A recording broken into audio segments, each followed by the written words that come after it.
CQ the X, CQ the X, CQ the X. This is Havana calling. CQ the X, CQ the X, CQ the X. This is Radio Havana calling all shortwave listeners and radio amateurs. Welcome to...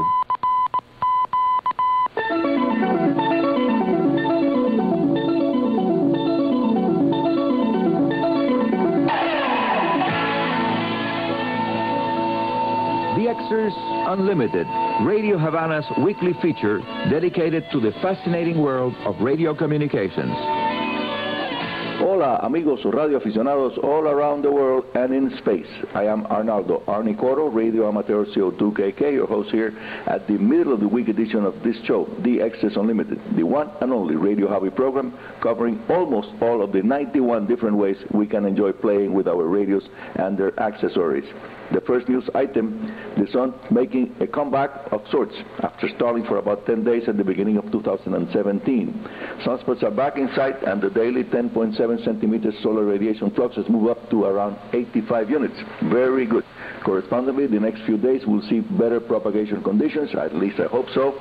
On the shortwave bands, it's going to be better, especially between 10 and 30 megahertz. Good news coming from the European Broadcasting Union, the EBU. They are announcing a new .radio internet domain.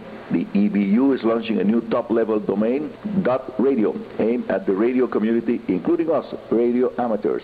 The launch is planned for September of 2017, and the EBU says this should be progressively change the way people are reaching internet sources linked to the radio. These categories will be accepted for the use of a .radio domain: radio amateurs, radio broadcasting stations, unions of broadcasters, internet radios, and radio professionals, journalists, radio hosts, DJs, etc. And also, of course, radio-related companies selling radio goods and services. Item 3, at the middle of the week program, more and more radio amateurs around the world are learning standard electronic workshop procedures like soldering, measuring circuit parameters, how to read circuit diagrams, also learning how to visually identify electronic components and test them using simple hand tools and standard measuring equipment like the now classic digital multimeters, and some test instruments have proven to be very reliable after proper assembly. One recent example is the Bayou Jumper solid-state transceiver. Actually, it's a transmitter receiver that was derived from the World War II paraset rigs used by paratroopers to launch behind enemy lines and by freedom fighters behind enemy lines in countries occupied by the Nazis to communicate vital information. The 21st century version uses all solid-state components for the regenerative detector receiver and the power transistors for the transmitter. Limiting the coverage to a narrow segment of the 40 meters band has proven to be a very wise decision by the designers, because it has helped to create more activity on the 40 meters band segment between 7,100 and 7,125 kilohertz, and that segment of the spectrum was formerly known as the American Novice Band. This little rig is a CW-only transmitter, and it is able to receive also single sideband voice signals as well as digital modes. Among the bright ideas brought forward by the radio club that is promoting this kit of parts, we must include the use of coils that are part of the printed circuit board supplied with the kit of parts. Coil winding to exact specifications has proven to be a long-time problem for home builders. The Bayou Jumper, spelled B-A-Y-O-U-J-U-M-P-E-R, uses a single, easy-to-wind toroid coil used for the receiver. The Bayou Jumper transceiver was designed by two American radio amateurs, Jim Giammanco, N5IB, and David Cripp, NM0S. And now specifications and design features of this very interesting amateur radio 40 meters band transmitter and receiver set.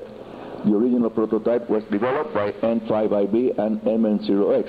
The receiver transmitter design, separate receiver and transmitter, built-in receiver incremental tuning. It also has TR switching, transmitter switching, single bander, 40 meters, as supplied from the kit of parts, and toroids, only one toroid to wind in the receiver and none in the transmitter. No small parts, all parts are through-hole. There are no surface-mounted devices in the kit. Current requirements, very, very small current requirement, just 20 milliamps for receiving, very, very economical on the batteries. And when transmitting, 750 milliamps, slightly less than 1 amp. Stay tuned for more radio hub-related information coming to you from Havana, Cuba, where we received on Monday a powerful cold front that changed our weather. We are now with cold weather here in Havana as I'm taping the show.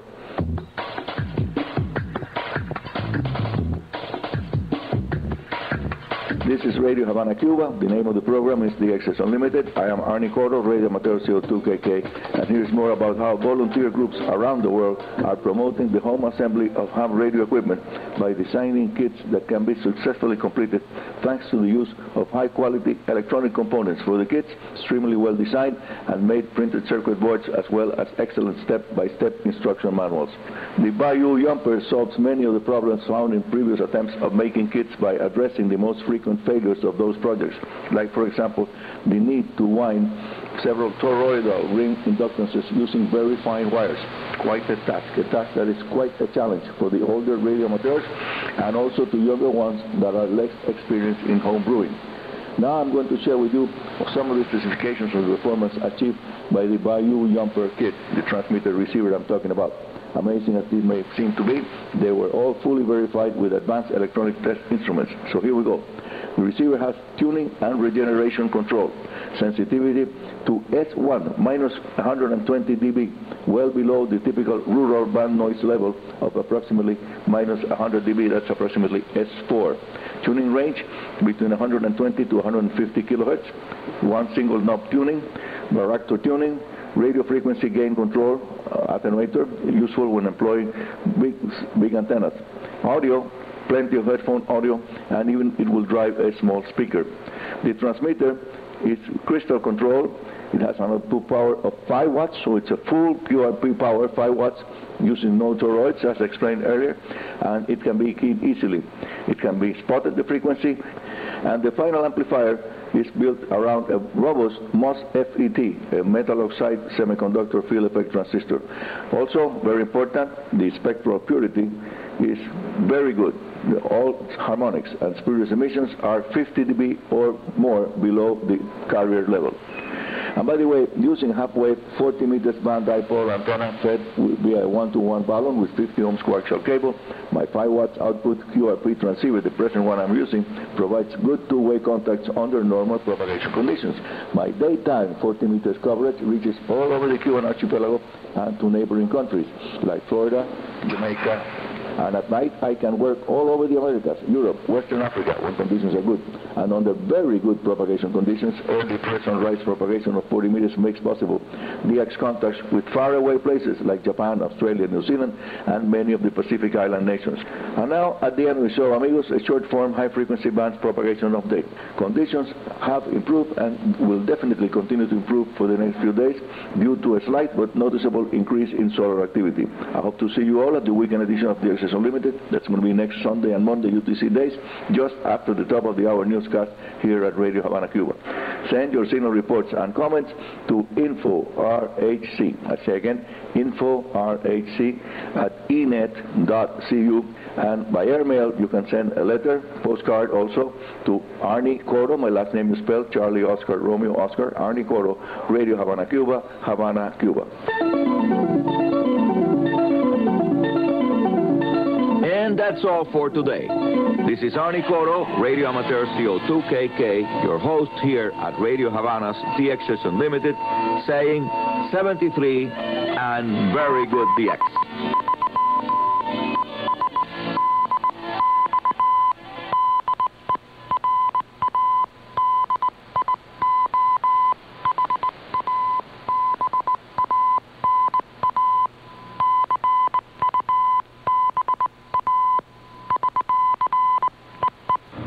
Thanks, Arnie. Arnie Cordell with DXers Unlimited, heard every Tuesday here on Radio Havana, Cuba.